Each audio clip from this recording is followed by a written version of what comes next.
Mangwanana anasi ndinoda kukugamuchirai mose makanditeerera. Ndinoda kuti titange nomunamato kuseni kuno. Nditenderei ndinamate. Mwari wemasimba ose muzita raJesu. Tinokutendai musiki wedenga nepasi. Tinopa mbiri nokukudzwa kwamuri. Iye mizuro nanhasi nokusingaperi musingashanduke. Muzita raJesu zarurai moyo yedu. Zarurai nzeve dzemoyo. Tinzwe kuda kwenyu, tinzwe zvamunoda kureva. Mangwanana anasi pandinotaura shoko renyu, vakasungwa ngavasunungurwe, vakatsikirirwa varegedzwe. Nhasi vanorwara vapore. Muzita raJesu. Amen. Mangwanana anasi ndoda kutaura pamusoro paMwari anoshandura mamiriro ezviro chero nguva yaada. He is a destiny changer. May I give a title that God is a destiny changer.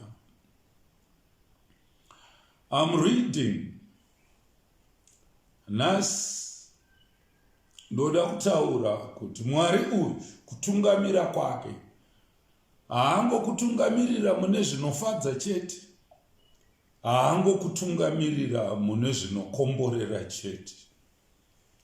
Ndakuverenga 1 Peter 4 verse 12 to 13. 1 Peter chapter 4 verse 12 to 13 inot. Beloved, think it not strange concerning the fiery trial which is to try you, as though some strange thing happened unto you. But rejoice inasmuch as you are partakers of Christ's sufferings, that when his glory shall be revealed, you may be glad also with exceeding joy. Peter anonyorera kereke anoti, beloved, think it not strange. Rega kuti mavingwa nezvisingazikanwe, mavingwa namashura, anobva atsanangura kuti concerning the fiery trial which is to try you, not just an ordinary trial, but a fiery trial which is about to try you, as though some strange thing happened unto you. Amadzangu nasi ndoda kutaura ndichiti Mwari uyu anotitendera nguva zhinji kupinda nomumuedzo, nokuti miedzo iyoyi ndo inotivaka, miedzo iyoyi ndo inosimbisa kutenda kwedu. Nokuti Mark 13 verse 13 inot, and you shall be hated of all men for my name's sake, but he that shall endure unto the end, the same shall be saved. Anzi muchavengwa na vanhu nokuda kwezita rangu, but anotsungirira kusvika pakuguma achaponeswa. VaIsraeri vakaedzwa 10 times on their journey to Canaan. Sei Mwari asina kuvafambisa nenzira inodimurira, nenzira iri short, the shortcut way from Egypt to Canaan land? It was going to take them only 2-3 days.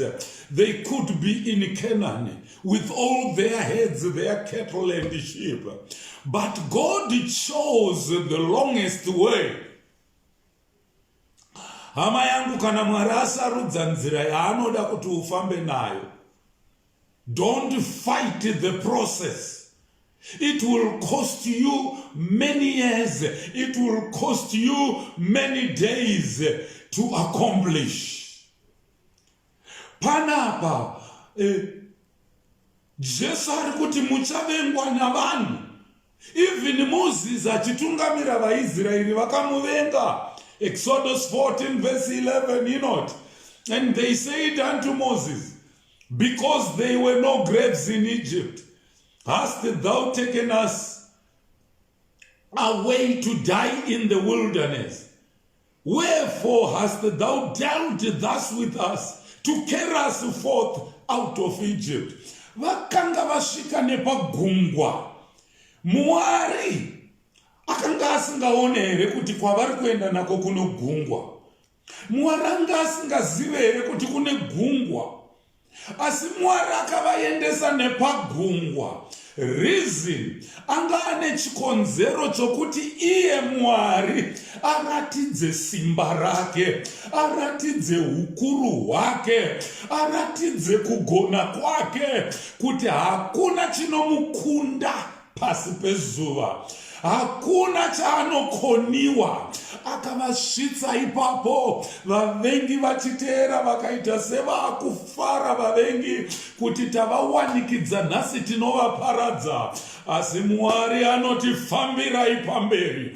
Hama dzangu muzita raJesu, I don't care what you are facing. Kwauri unoti zvandasangana nazvo hazviitike, zvandasangana nazvo hazvina anogona.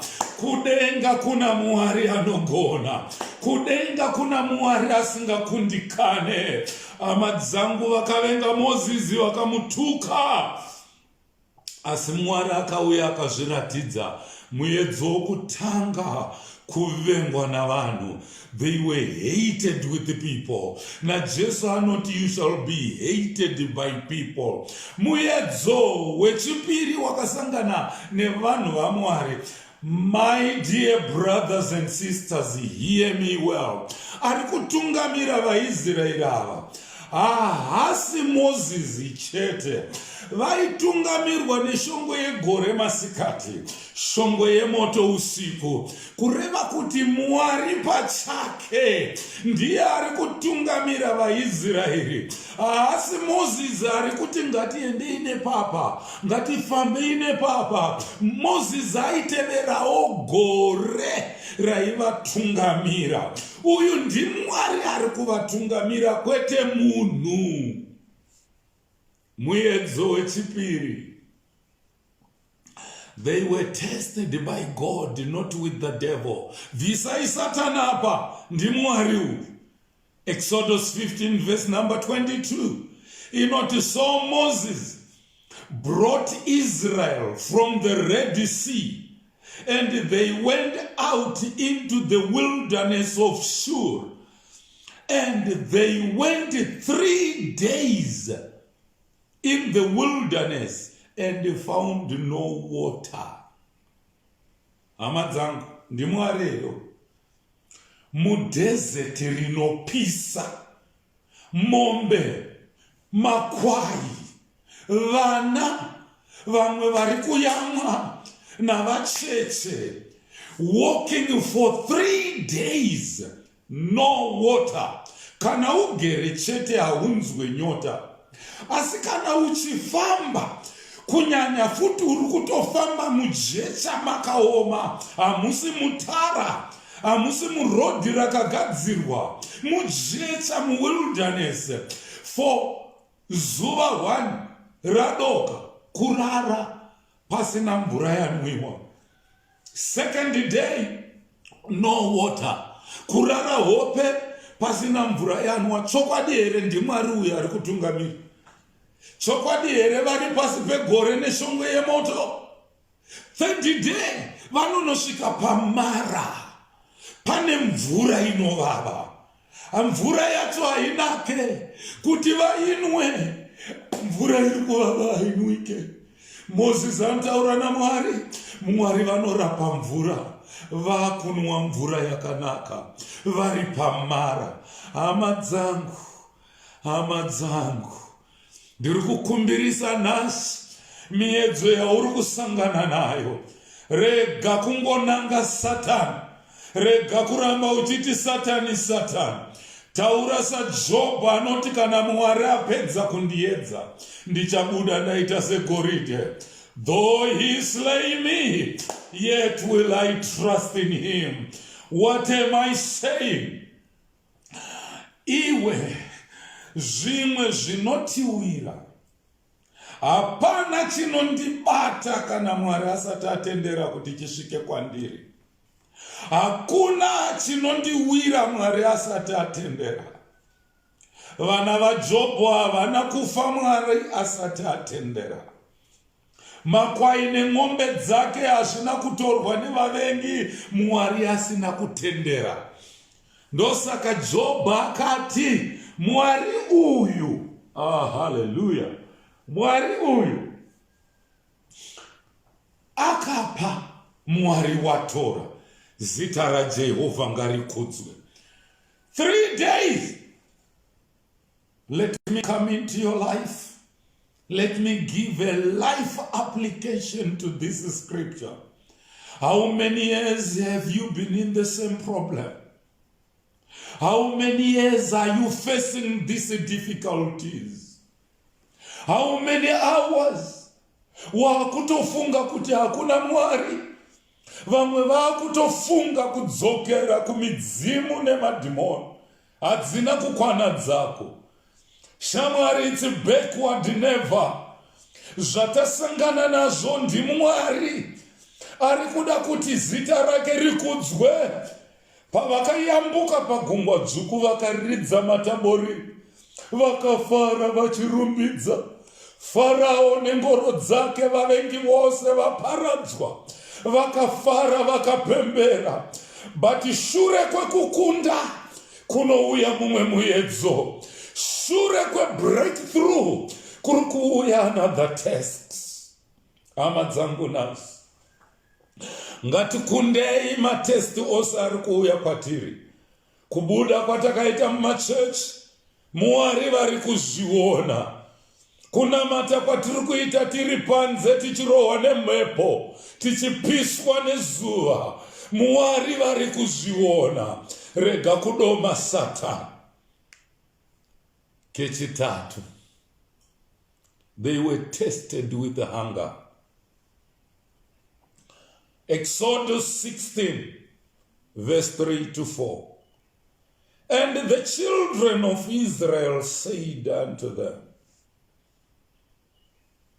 would to God we had died by the hand of the Lord in the land of Egypt, when we sat by the flesh pots, and when we did eat bread to the full.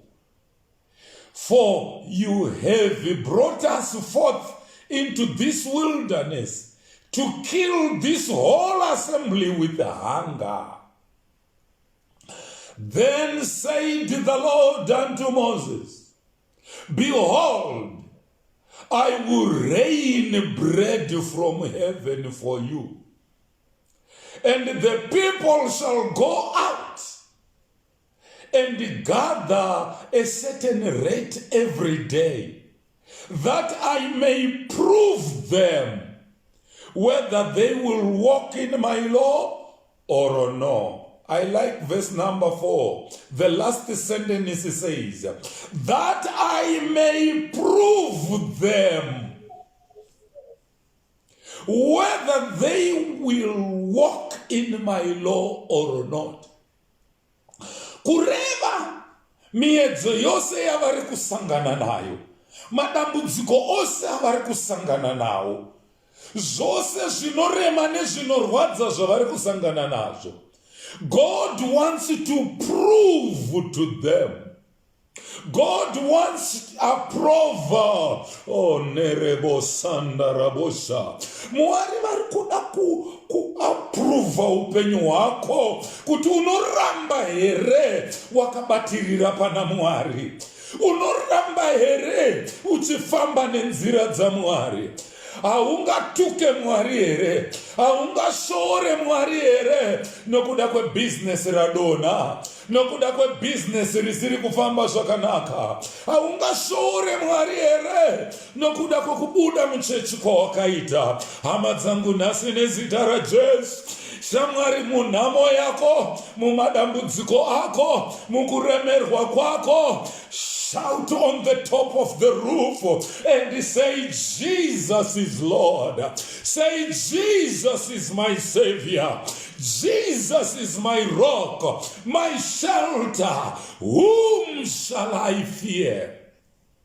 Haudanidzire zvinhu zvakanaka, haudanidzire zvinhu zvichiendeka, zvinhu zvakashata. Shamwari, paunomira uchirumbidza Mwari munguva yokuomerwa, munguva yokurwadziwa, munguva yezvakaoma, chiedza chaMwari chinovhenekera pauri. Nengirozi dzokudenga dzinofara dzopembera pamwe chete newe. Unokunda kurwadziwa kwose. Shamwari, hatitye, hativhunduke patinoremerwa, patinorwadziwa. We are looking for a mighty breakthrough, especially this year 2021, regardless of the circumstances, regardless of the situation we are facing, the Lord is about to show us a breakthrough, a mighty breakthrough like the one which was shown at the Red Sea. Hama yangu rega kutya, rega kuvunduka. Shout at the top of your voice. Oh, my soul, bless the Lord. Oh, my soul, and all that is within me, bless his holy name. Bless his holy name. Nokuti Mwari uyu mukuru, Mwari uyu anoshamisa.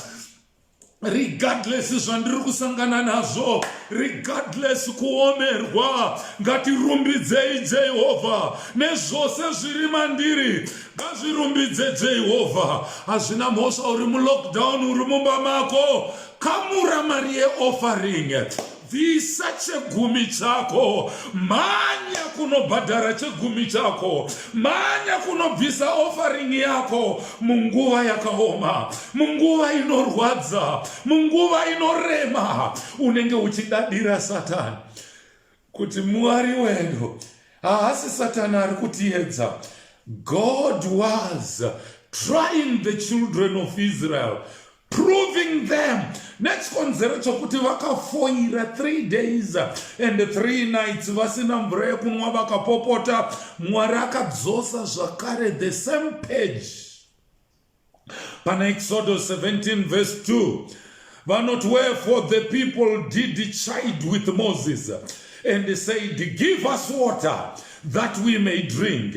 And Moses said unto them, why chide ye with me? Wherefore do you tempt the Lord? Why are you tempting the Lord? Ona vanhu ava vafamba havana mvura yokunwa, vari kushaya. Mwari haasi kuda vanhu vanopopota, Mwari haasi kuda vanhu vanonyunyuta mumatambudziko. Vanoda vanhu vanoziva kurumbidza Mwari wavo munhamo dzavo, vanogona kurumbidza Mwari mune zvakaoma. Pano apa vatanga kupopotera Moses anoenda kuna Mwari. Mwari anoti, chienda padombo iro repaOreb, ndichange ndakamira ipapo, iwewe rova dombo, ndichaburitsa mvura. Moses akaenda akanorova dombo, mvura ikabuda serwizi. Shamwari, these people were more than 3 million. Vachifamba nemombe dzavo nemakwai, mvura inonwa vanhu 3 million. Mvura inonwa vanhu 3 million. Muharare muno hatisi more than 3 million muharare chete. Asi hatina mvura iri kukwana vanhu vese tiri kutochera mabhoho. Asi ava vanhu ava vanga vakawanda kudarika vanhu vese vari muHarare vachitungamirirwa naMoses, one shepherd. mvura yakabuda. Shamwari, haisi mvura yokutamba nayo uchinzwa kunzi yakabuda padombo rwainge rwizi Zambezi. Mvura yakanwiwa nemombe nemakwai nevanhu vese vakanwa vakaguta. Shamwari, what am I saying? Regardless what you are facing, the Lord is going to open a very big door for your blessing. The Lord is going to open a window. Shamwari, gore rino richapera uchipembera, uchafara. There is gonna be a mighty breakthrough. A mighty breakthrough. Nokuti vaiti vasangana no muedzo. After muedzo iwoyo, they were going to face a breakthrough. Mwari haingopedza muedzo uyu pasina breakthrough. There was a breakthrough following every test. Pose pamunonyora maexamination kuchikoro, pane graduation inenge ichitevera, pane graduation inotevera. Hama yangu, rega kurasa Mwari nokuda kwenhamo, rega kurasa Mwari nokuda kwokuomerwa. Tenda kuna Mwari wako achakuitira zvakanaka. Muedzo wechinumber 5, idol worshiping. Exodus 32 verse 1 and 2. And when the people saw that Moses delayed to come down out of the mountain, the people gathered themselves together unto Aaron and said unto him, Up, make us gods, which shall go before us. For as for this Moses, the man that brought us up out of the land of Egypt, we wot not what is become of him. And Aaron said unto them, Break off the golden earrings, which are in the ears of your wives, and your sons, and your daughters, and bring them unto me. VaIsrael, Moses akwira mugomo, kwaari kupirwa murayiro naJehovha 10 commandments. Paari kuburuka mugomo, vanoona vaIsraeri vaumba chimhuru zvanzi ndiye Mwari akatiburitsa muIjipiti kutitungamirira. Muri kuona kuti sei Mwari aitungamirira vanhu ava nenzira dzakaoma.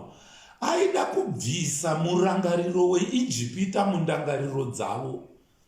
Aida kubvisa murangariro weslavery, murangariro wokusafunga zvakanaka.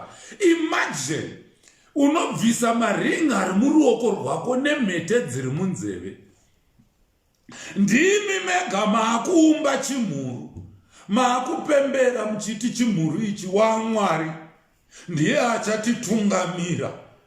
Murangariro wakafa sei, murangariro wakapusa sei. Ndo zvakaita mamwe maKristu akaomerwa atodzokera kumashure. Ndakaona kuchechi kwacho zvinhu zvacho zvisisaite. Makaona kuchechi kunorwiwa, makaona vanhu vanobuda muchechi vachinamata zvavo pakati. Saka ndakadzokera kumidzimu yangu, ndakadzokera kuzvidhori zvangu. Hama yangu, izvi zvakaitika kuvana vaIsraeri zviri kuitika nokuvana vaMwari. Vamwe vakati ndakadzokera kumaboyfriends angu, ndakadzokera ini kunyika, ndakadzokera kunotsvaga mishonga yangu. Shamwari, nokuda kwenhamo, nokuda kwezviri kunetsa, hama yangu, every temptation inenge ichida kuti tikunde. Zvakavakonzera kurarama murenje for 40 years. Instead yekufamba 3 days, 4 days vamuKenani, vakatora 40 years Mwari achivaedza. Wakatendeuka wane makore mangani, sei breakthrough yako iri kunonoka. Nokuti muedzo ukangouya haunonoke kudzokera kumabasa ako akudhara. Muedzo ukangouya wakuzvitsvagira zvimwe zvimwari zvokuti zvikubatsire kuti ukunde muedzo. Hatina mumwe mwari, hatina mumwe mwari, hatina zvimwe zvatichaita. We are not going to fight the process. Process iri kudiwa naMwari kuti tifambe nemairi. Process iri kudiwa naMwari kuti tigare mairi. We are not going to fight the process. Kana Mwari zvavari kuda kuti tiite, tichaite izvozvo. Hatisi kuzomurasa. We are going to shout on top of our voices. Vamwe vari mumabani, vamwe vari pasi pemuti, vamwe vari pamusoro pedzimba. We are going to shout, the Lord is my shepherd, I shall not want. He maketh me lie down in green pastures. He leads me beside the still waters. Though I walk through the valley of shadow of death, I will fear no evil, for thou art with me. Thy rod and thy staff, they comfort me. Ndinenge ndiri zvangu mubani, ndinenge ndiri pamwe pane huruva, tichiimba tichirumbidza Mwari wedu, tichiimba tichisimudzira zita raMwari wedu. Hama yangu nhasi nezita raJesu, kuridzirwa vana vaIsraeri vaingokomborena pose pavasvika. Handizive dai ndine chimbo chinoti ndimi zvenyu munokomborena, ndambochiimba. Isu hatisi vaye vanokomborena. Nyangwe tikasvikirwa nepakaoma, tinofanirwa kufamba zvakanaka. Nokuti nguva yangu yapera, ndingadai ndakuudzai some more 5 trials dzakaitwa nevana vaIsraeri, dzavakatestwa nadzo naMwari. I will give them to you, maybe on Wednesday, maybe on Friday, as I get a chance to come back to you. I will start with my number 6, number 7, number 8, and number 9. Kuti vaitestwa vachiitwa sei. But nhasi hama yangu ndiri kutaura ndichiti, I want always, I do finish with the first scripture I had started reading. Ndatanga na 1 Peter 4, verse 12 to 13. Beloved, think it not strange concerning the fiery trial. Fiery. Rangarira vana vaIsraeri, 3 days, 3 nights, no water. Iyo nzara. No bread. Kusvikira Mwari ati handina chinondikona, akanaisa chingwa. Mana ikaramba ichiburuka kubva kudenga ichiuya. And think it not strange concerning the fiery trial which is to try you, as though some strange thing happened unto you. But rejoice, oh my God, but rejoice inasmuch as you are partakers of Christ's suffering, that when his glory shall be revealed, you may be glad also with exceeding joy. Hama dzangu today, ndiri kuda kutaurira kune vose vari kusangana nezvinorema, vari kusangana nezvinorwadza, vari kusangana nezvakaoma. Regai kuita saAroni.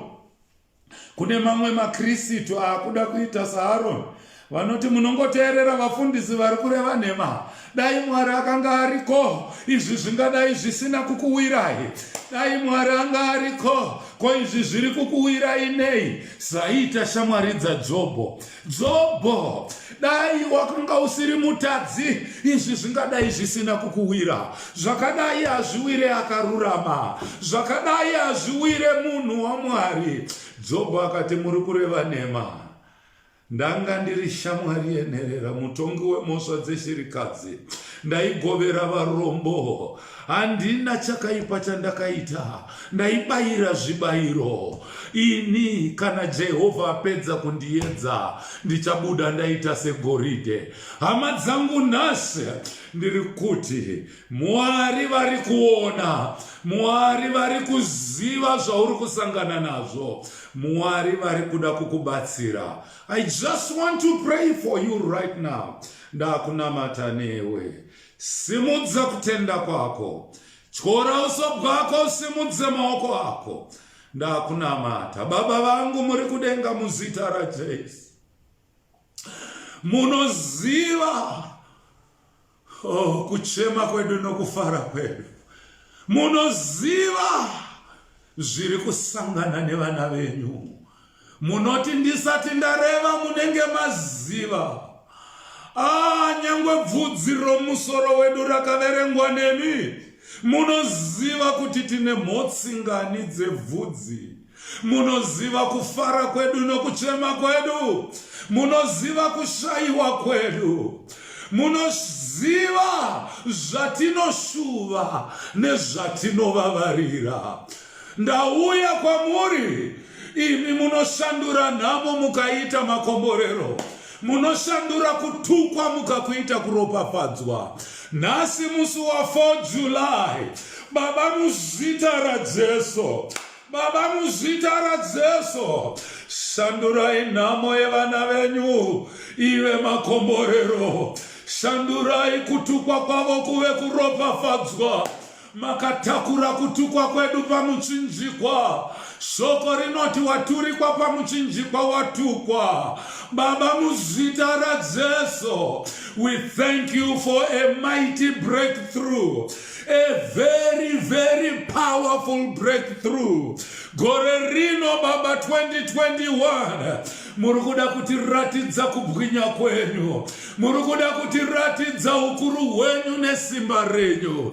Baba muzita raJesu, kune vari kurwara, evo Baba makakuvadzwa nokudarika kwedu, kurobwa kwenyu kwakativigira rugare, namavanga enyu takaporeswa. Ndinotaura kuporeswa kuvana venyu, ndinotaura kuporeswa. Ngavadzivirirwe nyangwe kuCovid-19. Covid ngairege kuswedera mudzimba dzevana venyu. Shongwe yegore masikati, shongwe yemoto usiku, ngaikomberedze pamusoro pevana venyu.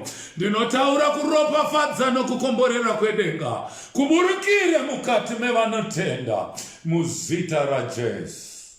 Ndinoti Mwari wemasimba ose akuchengetei, Mwari wemasimba ose akuropafadzei, Mwari wemasimba ose varambe vachipenyesa chiso chavo muupenyu bwenyu. Ndinoti nyasha dzaMwari Baba, rudo rwaIshe wedu Jesu Kristu nokuwadzana kwamweya mutsvene zvigare nesu kubva zvino kudzamara kwekusingaperi. Amen.